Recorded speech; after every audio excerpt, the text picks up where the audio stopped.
People in York County say racist graffiti is plaguing their neighborhood. They tell 13 News Now someone took green spray paint to stop signs, the roads, and even mailboxes. 13 News Now reporter Nico Clemens spoke with people who are spooked this could happen so close to home. Bad language everywhere. Vandalism strikes one York County neighborhood. It's not right. Spray paint and graffiti covers most of Crockett Road in Seaford.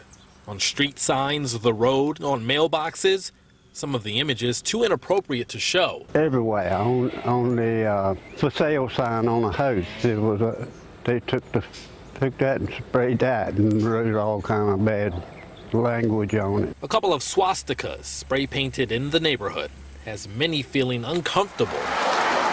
Cheryl Moore lives on Crockett Road. She's completely shocked. First of all, you don't deface public property, and the type of defacing that was going on is just absolutely not acceptable. York-Poquoson Sheriff's deputies are investigating at least 10 different reports of vandalism on Crockett Road. Young people, I say they're getting ready for Halloween. Believe it or not, this is not the first time someone spray painted graffiti on Crockett Road. Most times people just fix it and it's over with.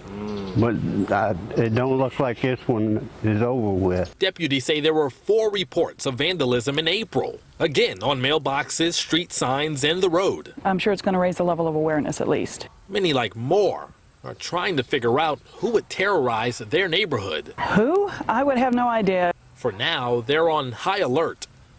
In York County, Nico Clemens, 13 News Now.